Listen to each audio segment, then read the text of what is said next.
ವೀಕ್ಷಕರೇ, ಶನಿವಾರದಿಂದ ಕರಾವಳಿ ಹಾಗೂ ಮಲೆನಾಡ ಭಾಗದಲ್ಲಿ ಭಾರೀ ಮಳೆಯಾಗುತ್ತಿದ್ದು, ಇನ್ನು 3 ದಿನವರೆಗೆ ಭಾರೀ ಮಳೆಯಾಗುವ ಸಾಧ್ಯತೆ ಇದೆ ಎಂದು ಹವಾಮಾನ ಇಲಾಖೆ ಮುನ್ಸೂಚನೆ ನೀಡಿದೆ. ಹವಾಮಾನ ಇಲಾಖೆ ಕರಾವಳಿ ಜಿಲ್ಲೆಗಳಿಗೆ ರೆಡ್ ಅಲರ್ಟ್ ಘೋಷಣೆ ಮಾಡಿದ್ದು, ದಕ್ಷಿಣ ಕನ್ನಡ, ಉಡುಪಿ ಜಿಲ್ಲೆಯಲ್ಲಿ ನಿನ್ನೆ ಮಧ್ಯಾಹ್ನದಿಂದ ಭಾರೀ ಮಳೆಯಾಗುತ್ತಿದೆ.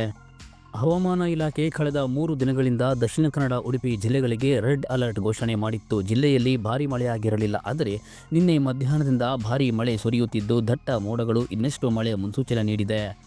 ಉತ್ತರ ಕನ್ನಡ, ಉಡುಪಿ, ಶಿವಮೊಗ್ಗ, ದಕ್ಷಿಣ ಕನ್ನಡ, ಕೊಡಗು, ಚಿಕ್ಕಮಗಳೂರು ಜಿಲ್ಲೆಗೆ ರೆಡ್ ಅಲರ್ಟ್ ಘೋಷಣೆ ಮಾಡಲಾಗಿದ್ದು, ಬೆಳಗಾವಿ, ಧಾರವಾಡ, ಗದಗ, ಹಾಸನ ಜಿಲ್ಲೆಗಳಿಗೆ ಆರೆಂಜ್ ಅಲರ್ಟ್ ನೀಡಲಾಗಿದೆ. ಇನ್ನು ಬೆಂಗಳೂರು ಗ್ರಾಮಾಂತರ, ರಾಮನಗರ, ಚಾಮರಾಜನಗರ, ಮೈಸೂರು, ತುಮಕೂರು ಸೇರಿದಂತೆ ಉಳಿದ ಜಿಲ್ಲೆಗಳಿಗೆ ಯೆಲ್ಲೋ ಅಲರ್ಟ್ ಘೋಷಣೆ ಮಾಡಲಾಗಿದೆ. ರಾಜ್ಯದಲ್ಲಿ ಇನ್ನು 3 ದಿನ ಭಾರೀ ಮಳೆಯಾಗುವ ಮುನ್ಸೂಚನೆಯನ್ನು ಹವಾಮಾನ ಇಲಾಖೆ ನೀಡಿದೆ. ಉಡುಪಿ ಜಿಲ್ಲೆಯಾದ್ಯಂತ ನಿನ್ನೆ ಮಧ್ಯಾಹ್ನದಿಂದ ಸುರಿದ ಭಾರೀ ಮಳೆಯಿಂದ ಜನಜೀವನ ಸಂಪೂರ್ಣವಾಗಿ ಅಸ್ತವ್ಯಸ್ತಗೊಂಡಿದೆ.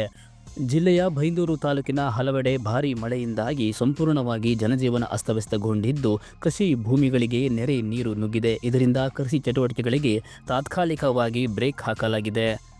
ದೃಶ್ಯದಲ್ಲಿ ನೀವಿಲ್ಲಿ ನೋಡಬಹುದಾಗಿದೆ ಯಾವ ರೀತಿಯಾಗಿ ನದಿಯ ನೀರುಗಳು ಉಕ್ಕಿ ಕೃಷಿ ಭೂಮಿಗಳಿಗೆ ನುಗ್ಗಿದೆ ಅನ್ನುವಂಥದ್ದು.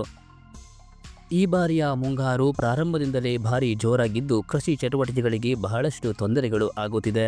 ಗದ್ದೆಗಳಿಗೆ ನಾಟಿಯನ್ನ ಮಾಡಲು ರೈತರು ಎಲ್ಲ ಸಿದ್ಧತೆಯನ್ನ ಮಾಡಿಕೊಂಡಿದ್ದಾರೆ. ಆದರೆ ಮಳೆ ನೀರುಗಳು ಗದ್ದೆಗೆ ನುಗ್ಗಿದ ಕಾರಣ ಕೃಷಿ ಚಟುವಟಿಕೆಗಳು ಮಾಡಲು ಸಾಧ್ಯವಾಗುತ್ತಿಲ್ಲ. ಗದ್ದೆಗಳನ್ನು ನಾಟಿ ಮಾಡಿದರೂ ಕೂಡ ನೀರಿನ ರಭಸಕ್ಕೆ ಕೊಚ್ಚಿಕೊಂಡು ಹೋಗುವ ಸಾಧ್ಯತೆಗಳು ಕೂಡ ಇರುವಂಥದ್ದು.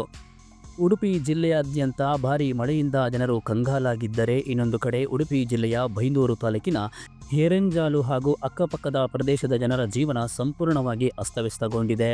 ಇದಕ್ಕೆ ಕಾರಣ ಏನೆಂದು ಹೇಳಿದರೆ, ಪಂಚಗ್ರಾಮದಲ್ಲಿ ನಡೆಯುತ್ತಿರುವಂತಹ ಅವೈಜ್ಞಾನಿಕ ಯೋಜನೆಯಾದ ಹೇರೆಂಜಾಲು ಗುಡ್ಡೆ ದೇವಸ್ಥಾನ ಏತ ನೀರಾವರಿ ಕಾಮಗಾರಿ. ವೀಕ್ಷಕರೇ, ಸರ್ಕಾರಗಳು ಹಾಗೂ ಅಧಿಕಾರಿಗಳು ಹಾಗೂ ಸ್ಥಳೀಯ ಜನಪ್ರತಿನಿಧಿಗಳು ನಿಜವಾಗಲೂ ಜನರಿಗೆ ಸಹಾಯವಾಗುವಂತಹ ಯೋಜನೆಗಳನ್ನು ಮಾಡುತ್ತಿದ್ದಾರಾ ಅನ್ನುವಂತಹ ಪ್ರಶ್ನೆಗಳು ಇಲ್ಲಿ ಮೂಡುತ್ತಿದೆ.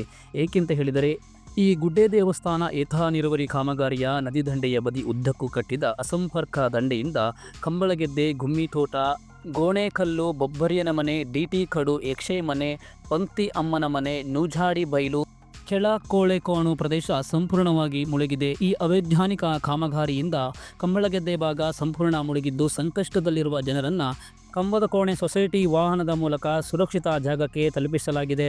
ವೀಕ್ಷಕರೇ, ಸ್ಥಳೀಯ ಜನಪ್ರತಿನಿಧಿಗಳು ಎಷ್ಟರ ಮಟ್ಟಿಗೆ ಜನರಿಗೆ ಸಹಾಯವಾಗುವಂಥ ಯೋಜನೆಗಳನ್ನು ಮಾಡುತ್ತಾರೆ ಅನ್ನೋದು ಗೊತ್ತಿಲ್ಲ. ಆದರೆ ಇಂತಹ ಯೋಜನೆಗಳಿಂದ ಜನರು ನಿಜವಾಗಲೂ ಸಂಕಷ್ಟದಲ್ಲಿ ಸಿಲುಕಿದ್ದಾರೆ. ಮಧ್ಯಾಹ್ನದಿಂದ ಸುರಿದಂತಹ ಭಾರೀ ಮಳೆಯಿಂದ ಈ ಗ್ರಾಮದಲ್ಲಿ ಇರುವಂತಹ ಕೆಲವು ಮನೆಗಳಿಗೂ ಕೂಡ ನೀರು ನುಗ್ಗಿರುವಂಥದ್ದು. ಜನಪ್ರತಿನಿಧಿಗಳ ತಾಕತ್ತಿನ ಮಾತು, ಗುತ್ತಿಗೆದಾರರ ಹಣದ ಗತ್ತು, ಅವರ ಜೊತೆ ಅಧಿಕಾರಿಗಳ ಸಾತು ಎನ್ನುವುದು ಗ್ರಾಮಸ್ಥರ ವಾದವಾಗಿದೆ. ಜನಪ್ರತಿನಿಧಿಗಳು ಈ ಸಣ್ಣ ತೋಡಿಗೆ 72 ಕೋಟಿ ರೂಪಾಯಿ ಯೋಜನೆ ಹಾಕಿಕೊಂಡು ಬಂದರೆ ಪ್ರಕೃತಿ ಉಳಿಯುತ್ತಾ ಅನ್ನುವಂತಹ ಪ್ರಶ್ನೆ ಈಗ ಸ್ಥಳೀಯರು ಮಾಡುತ್ತಿದ್ದಾರೆ. ಜನಪ್ರತಿನಿಧಿಗಳ ಹಾಗೂ ಅಧಿಕಾರಿಗಳ ಬೇಜವಾಬ್ದಾರಿಯಿಂದ ಜನರು ಎಷ್ಟರ ಮಟ್ಟಿಗೆ ಸಂಕಷ್ಟದಲ್ಲಿ ಸಿಲುಕುತ್ತಾರೆ ಅನ್ನೋದಕ್ಕೆ ಇದೊಂದು ಯೋಜನೆ ಉದಾಹರಣೆ ಅಂತಲೇ ಹೇಳಬಹುದು. 72 ಕೋಟಿ ರೂಪಾಯಿಯ ಈ ಒಂದು ಯೋಜನೆ ಜನರಿಗೆ ಯಾವ ರೀತಿಯಾದಂಥ ಸಹಾಯವಾಗುತ್ತಿದೆ? ಮಳೆಗಾಲದ ಪ್ರಾರಂಭದಲ್ಲಿಯೇ ಇಲ್ಲಿನ ಜನರು ಸಂಕಷ್ಟವನ್ನು ಅನುಭವಿಸುತ್ತಿದ್ದಾರೆ. ಇನ್ನು ಮುಂದಿನ ದಿನಗಳಲ್ಲಿ ಯಾವ ರೀತಿಯ ಸಮಸ್ಯೆಗಳು ಆಗಬಹುದು ಅನ್ನುವಂಥದ್ದು ಇಲ್ಲಿನ ಜನರ ಆತಂಕವಾಗಿದೆ. ಇನ್ನು ಈ ಯೋಜನೆಯ ಬಗ್ಗೆ ಸಂಬಂಧಪಟ್ಟಂತಹ ಇಲಾಖೆ ಆಗಲಿ ಅಧಿಕಾರಿಗಳಾಗಲಿ ಜನರ ನೋವಿಗೆ ಸ್ಪಂದಿಸುವುದಿಲ್ಲ ಅನ್ನುವಂಥದ್ದು ಜನರ ಬೇಸರಕ್ಕೆ ಕಾರಣವಾಗಿದೆ. ವೀಕ್ಷಕರೇ, ಮುಂದಿನ 2-3 ದಿನಗಳ ತನಕ ಜಿಲ್ಲಾದ್ಯಂತ ಭಾರೀ ಮಳೆಯಾಗುವ ಸಾಧ್ಯತೆ ಇದೆ. ಹಾಗಾಗಿ ಜಿಲ್ಲಾಡಳಿತ ನೀಡಿದಂತಹ ಎಲ್ಲ ಸೂಚನೆಗಳನ್ನು ಪಾಲಿಸಿ ನದಿ ಹಾಗೂ ಸಮುದ್ರ ತೀರಗಳಿಗೆ ಹೋಗಬೇಡಿ.